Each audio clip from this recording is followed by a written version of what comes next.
Good everyone, welcome back. আজকের এই ভিডিওতে need a band 7+ in the IELTS listening module নিয়ে কথা হবে। আমি আপনাদেরকে প্রশ্ন করছি, আমি জানি আপনাদের অনেকেরই লিসনিং এ 7 পাওয়া নিয়ে অনেক ঝামেলার মধ্যে দিয়ে যেতে হয়, বাট আমি রিয়েল লাইফ এক্সপেরিয়েন্স নিয়ে কথা বলবো, যেগুলো আমি করেছি, স্টিল করি এবং আমার স্টুডেন্টসরা যেটা করে, এবং বেশিরভাগ সময়ই তারা IELTS এ লিসনিং এ বিশেষ করে 7+ স্কোর করে, এবং রিডিং এও করে। ওটা নিয়ে আরেকদিন কথা বলবো। আজকে লিসনিং নিয়ে কথা হবে। দেখেন, প্রথমটা, improve your listening basic first. Listening basics বলতে আমরা কি বুঝি? লিসনিং বেসিক বলতে আসলে আপনাকে বুঝতে হবে যে কিভাবে তারা কথা বলে, আপনি কথা বুঝতে পারেন কিনা, এবং আপনাকে এটা বোঝার জন্য আপনার যেতে হবে হচ্ছে গো থ্রু ট্রান্সক্রিপ্টস। কেমব্রিজ বইয়ের পেছনে, প্রত্যেকটা বইয়ের পেছনে, প্রত্যেকটা টেস্টের জন্য ট্রান্সক্রিপ্টস আছে। ওই ট্রান্সক্রিপ্টস গুলোকে আপনি অডিওটা ছাড়বেন, অডিওটা ছেড়ে আপনি কথা মিলিয়ে মিলিয়ে যাবেন। ঠিক আছে, এই কাজটা আপনাকে করতেই হবে। যদি যত বেশি করবেন ততই আপনি ভালো করবেন আইএলটিএস লিসনিং এ। মার্ক মাই ওয়ার্ডস, আমি এটা বারবার বলি, এখনো বলছি, সামনেও বলবো, যে আপনি গো থ্রু ট্রান্সক্রিপ্টস। এতে করে আপনার দুইটা জিনিস হবে, আপনি প্রোনাউন্সিয়েশন ধরতে পারবেন, আপনি ওদের অ্যাকসেন্টসের সাথে পরিচিত হয়ে যাবেন। বিকজ যদি চিন্তা করেন 10 থেকে 19 পর্যন্ত 10টা বই, 40টা টেস্ট, এই 40টা টেস্টের মধ্যে বিভিন্ন ধরনের অ্যাকসেন্টস আছে, মেইনলি ব্রিটিশ, অস্ট্রেলিয়ান, অথবা বলতে পারেন Aussie accent, or maybe American, নিউজিল্যান্ডের অ্যাকসেন্টও থাকে। ঠিক আছে, সো কিউইদের অ্যাকসেন্ট, নিউজিল্যান্ডের মানুষদেরকে বলা হয় কিউই। সো ওদের প্রত্যেকের অ্যাকসেন্ট, আবার সাউথ আফ্রিকান থাকে, অনেকেই থাকে, মেইনলি যেটা বললাম ব্রিটিশ এন্ড অস্ট্রেলিয়ান। সো আপনি যত বেশি হচ্ছে এইগুলা দিয়ে কাজ করবেন, এগুলাকে ইউজ করবেন, তত আপনি 7 এর দিকে এগিয়ে যাবেন। ঠিক আছে, এবং বিল্ড আ লিসনিং হ্যাবিট। এই কাজটা তো করবেন, এটা আপনার লিসনিং হ্যাবিট তো বাড়াবেই, সাথে আপনাকে পডকাস্ট শুনতে হবে। পডকাস্ট শুনলে যেটা হয় যে আপনি নেটিভ স্পিকারসদের টোনালিটির সাথে আপনি হচ্ছে হ্যাবিচুয়েটেড হয়ে যান, and that's very important. Why? That's because আপনি যত বেশি ওদের কথা শুনবেন, তত আপনার হচ্ছে ইংরেজি কথা বোঝার ক্ষমতা বাড়বে। কিন্তু ওদের কথা বোঝার জন্য এই কাজটা অনেক বেশি করতে হবে, বিকজ আপনি এটাকে যত বেশি করবেন, গো থ্রু ট্রান্সক্রিপ্টস, ততই হচ্ছে আপনার ইংরেজি ওয়ার্ডস বাড়বে, স্ট্রাকচারস অটোমেটিকলি ঠিক হয়ে যাবে। গ্রামার নিয়ে আমরা অনেক প্যারা খাই, ওইটা হচ্ছে এখান থেকে ঠিক হয়ে যাবে। আপনি লাইনগুলোকে যখন অ্যানালিসিস করবেন যে প্রত্যেকটা সেন্টেন্সের মানে কি, তখন আপনি অটোই দেখতে পাবেন যে আপনার হচ্ছে বুঝার ক্ষমতা বেড়ে গেছে। আপনি ইংরেজি কথা বুঝতে শুরু করবেন, যেটা বললাম যে প্রোনাউন্সিয়েশন ক্লিয়ার হবে, এবং আস্তে আস্তে আপনার অ্যাকসেন্টস বোঝার ক্ষমতা বেড়ে যাবে। এবং বিল্ড আ লিসনিং হ্যাবিট যখন করবেন, পডকাস্ট শুনবেন, ইউটিউবে ইংরেজি শুনবেন, তখন আরো কঠিন কঠিন অ্যাকসেন্টসের সাথে আপনি পরিচিত হবেন, এবং আরো ফাস্ট কথার সাথে আপনি পরিচিত হবেন। এরকম করতে করতে দেখবেন যে আপনার বেসিকটা অনেক বেশি স্ট্রং হয়ে যাবে। এটা হচ্ছে আমি বলবো যে 100% আপনাকে করতেই হবে, and most important, okay, most important. So তারপরের কোন কাজ?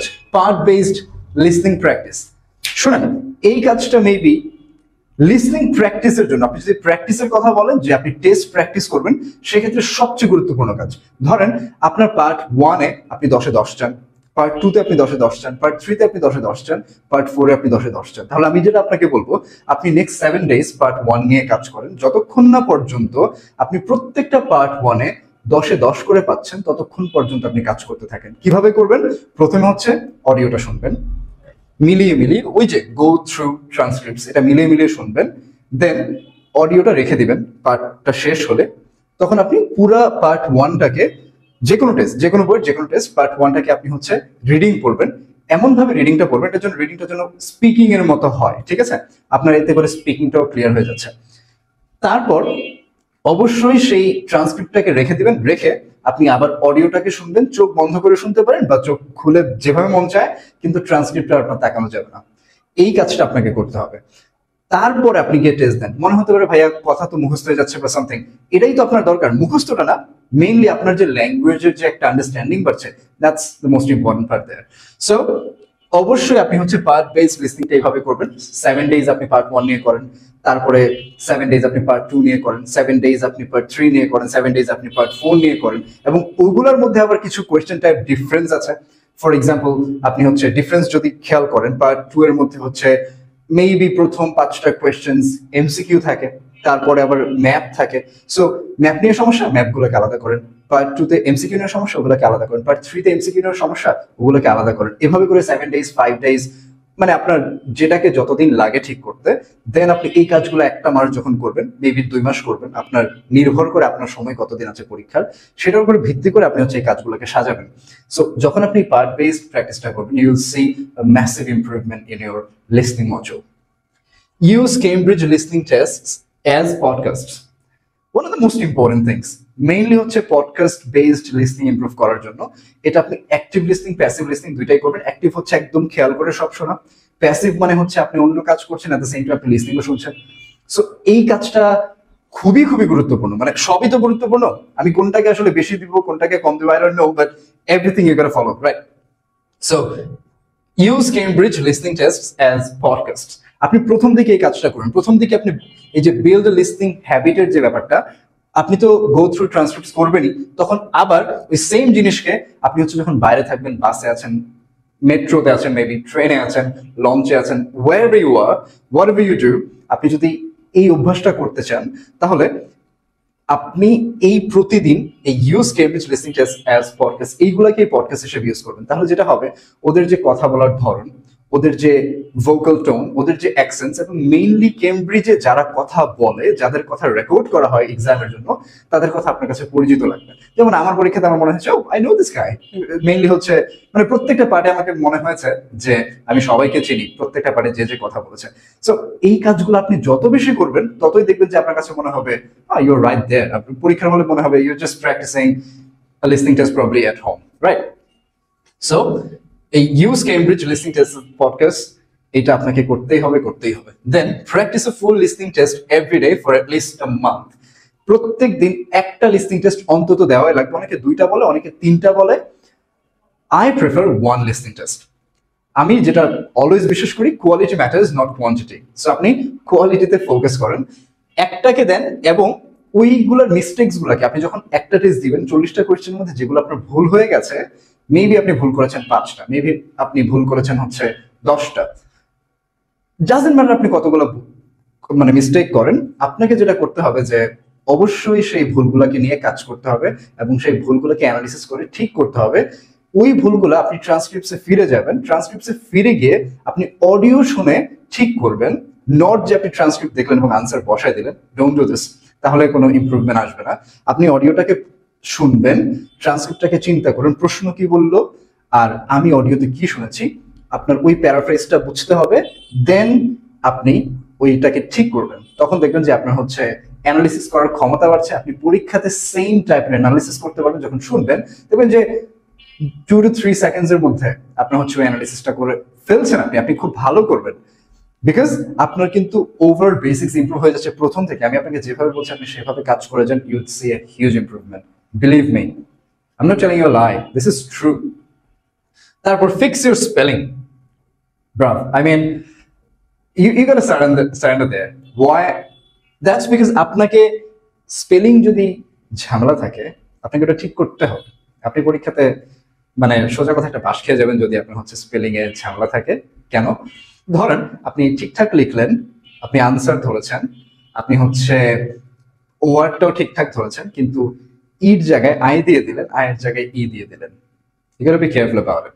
So ফিক্স ইউর স্পেলিং কিভাবে করবেন? ওই যে ট্রান্সক্রিপ্টে যাবেন, ট্রান্সক্রিপ্টটা যখন মিলিয়ে মিলিয়ে পড়ছেন, যত ট্রান্সক্রিপ্টস আপনি পড়বেন ততই আপনার স্পেলিং এর ঝামেলা কমবে। কিন্তু যখন পড়ছেন তখন আপনি ওইসব শব্দ যেগুলোকে দেখতে একটু উইয়ার্ড লাগছে, একটু স্ট্রেঞ্জ লাগছে, একটু মনে হচ্ছে যে শব্দটা আমি পারি না, বা একটু বড় ছোট যাই হোক না কেন, anything you feel strange or probably weird, you just have to write it. আপনি ওটাকে মার্ক করেন, খাতায় লিখে ফেলেন। দেন 2100 শব্দের মতো, 1700 থেকে 2100 শব্দের একটা পিডিএফ আছে গুগলে, ওটাকে আপনি সার্চ দিবেন, দিয়ে প্রতিদিন 100 মতো করে শব্দ লিখে ফেলবেন ওই পিডিএফটা থেকে খাতায়।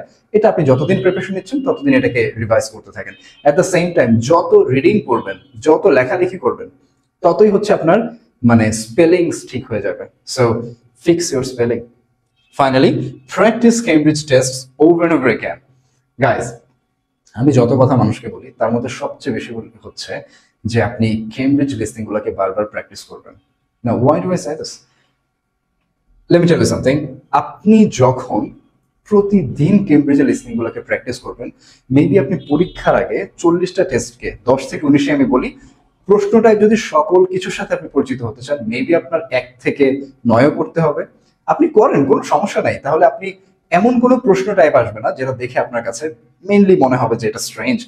যেমন রিসেন্টলি মানুষের পরীক্ষাতে যেটা হয় বা হচ্ছে, ডায়াগ্রামস আসছে লিসনিং এর মধ্যে, এটা দেখে অনেকে ভরকে যায়, ভাবে যে কেমব্রিজ কোয়েশ্চেন প্যাটার্ন চেঞ্জ করেছে। Actually it's not like that. ব্যাপারটা হলো ওই 1 থেকে 9 এর মধ্যে, বিশেষ করে 1 থেকে 6 এর মধ্যে ডায়াগ্রামস গুলো বেশি ছিল লিসনিং এ, যেটা এখন খুব একটা দেখা যায় না। মানে আপনি যদি 6 এর পর থেকে চিন্তা করেন বা 10 থেকে 19 পর্যন্ত দেখলে আপনি দেখবেন যে খুব একটা ডায়াগ্রামস এর ব্যাপার স্যাপার ওখানে নাই। কিন্তু আপনি যদি আগের গুলো দেখেন সেখানে পাবেন। সো ওরা আবার এখন এগুলো রিপিট করছে। সো আপনি কি বলবেন? Are they really changing the question patterns? No, they're not changing it. They do not change it. If they change it, they will turn up to you probably on the website and say, okay, we are changing the question pattern, or we are bringing in something new, something like that. So এইটা নিয়ে প্যারা খাওয়ার কিছু নাই। আপনি যখন এই কাজটা বারবার করবেন তখন দেখবেন যে আপনার টেস্টের সাথে আপনি অনেক বেশি পরিচিত হয়ে যাচ্ছেন।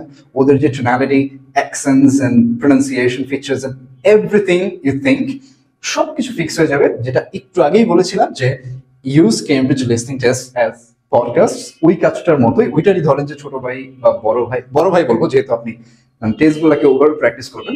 সো আপনি বারবারই কেমব্রিজকে দেন, বারবার কেমব্রিজের টেস্ট প্র্যাকটিস করেন, মুখস্থ হয়ে যাবে answer. I mean, you don't have to think about it. Don't bother about it. আমি জাস্ট বলবো আপনাকে, আপনি সব সময় আপনার অন্য কোনো টেস্টের দরকার নাই, অন্য কোনো টেস্টের দরকারই নাই। আপনি কেমব্রিজ প্র্যাকটিস করেন। বেশি প্র্যাকটিস করতে মন চাইলে 1 থেকে 19 সবগুলো প্র্যাকটিস করেন। সামনে 20 আসলে 20 করবেন। আবার কেমব্রিজ অফিসিয়াল গাইড আছে, ওইটাকে প্র্যাকটিস করেন। প্র্যাকটিস প্লাস অন্যান্যগুলো, এগুলোকে আমি খুব একটা পাত্তা দিতে চাই না। আপনার লাইফটাকে আমি কঠিন করতে চাই না। আমি চাই আপনি ইজিলি আইএলটিএস এর প্রিপারেশনটা নেন। অলরাইট, সো অবশ্যই এই কাজগুলো করবেন, ঠিক আছে? Over and over again. আপনি যদি পরীক্ষার আগে আপনি 3-4 বার 5 বার এক একটা টেস্টকে পুরো প্রিপারেশনের মধ্যে প্র্যাকটিস করতে পারেন, you will see maybe you will end up getting a band 9 in the listening module. And প্রত্যেকটা আপনি রিডিং এ করলেও সেমই হবে। So that's all about it. Like, improve your listening basic first, go through transcripts, build a listening habit, part-based listening practice, use Cambridge, listening tests as podcast, practice a full listening test every day for at least a month, fix your spelling, practice Cambridge tests over and over again, and etake abar bolbo, use Cambridge listening tests as podcasts. I hope you like the video, and don't forget to share this one because this is a masterpiece. You'd see so many videos out there, probably no one usually talks about these things, in detail. So what are you waiting for? Just watch the video, learn everything. Not learn, I mean, note down everything, and then learn by practicing. See you in the next one, guys. Cheers.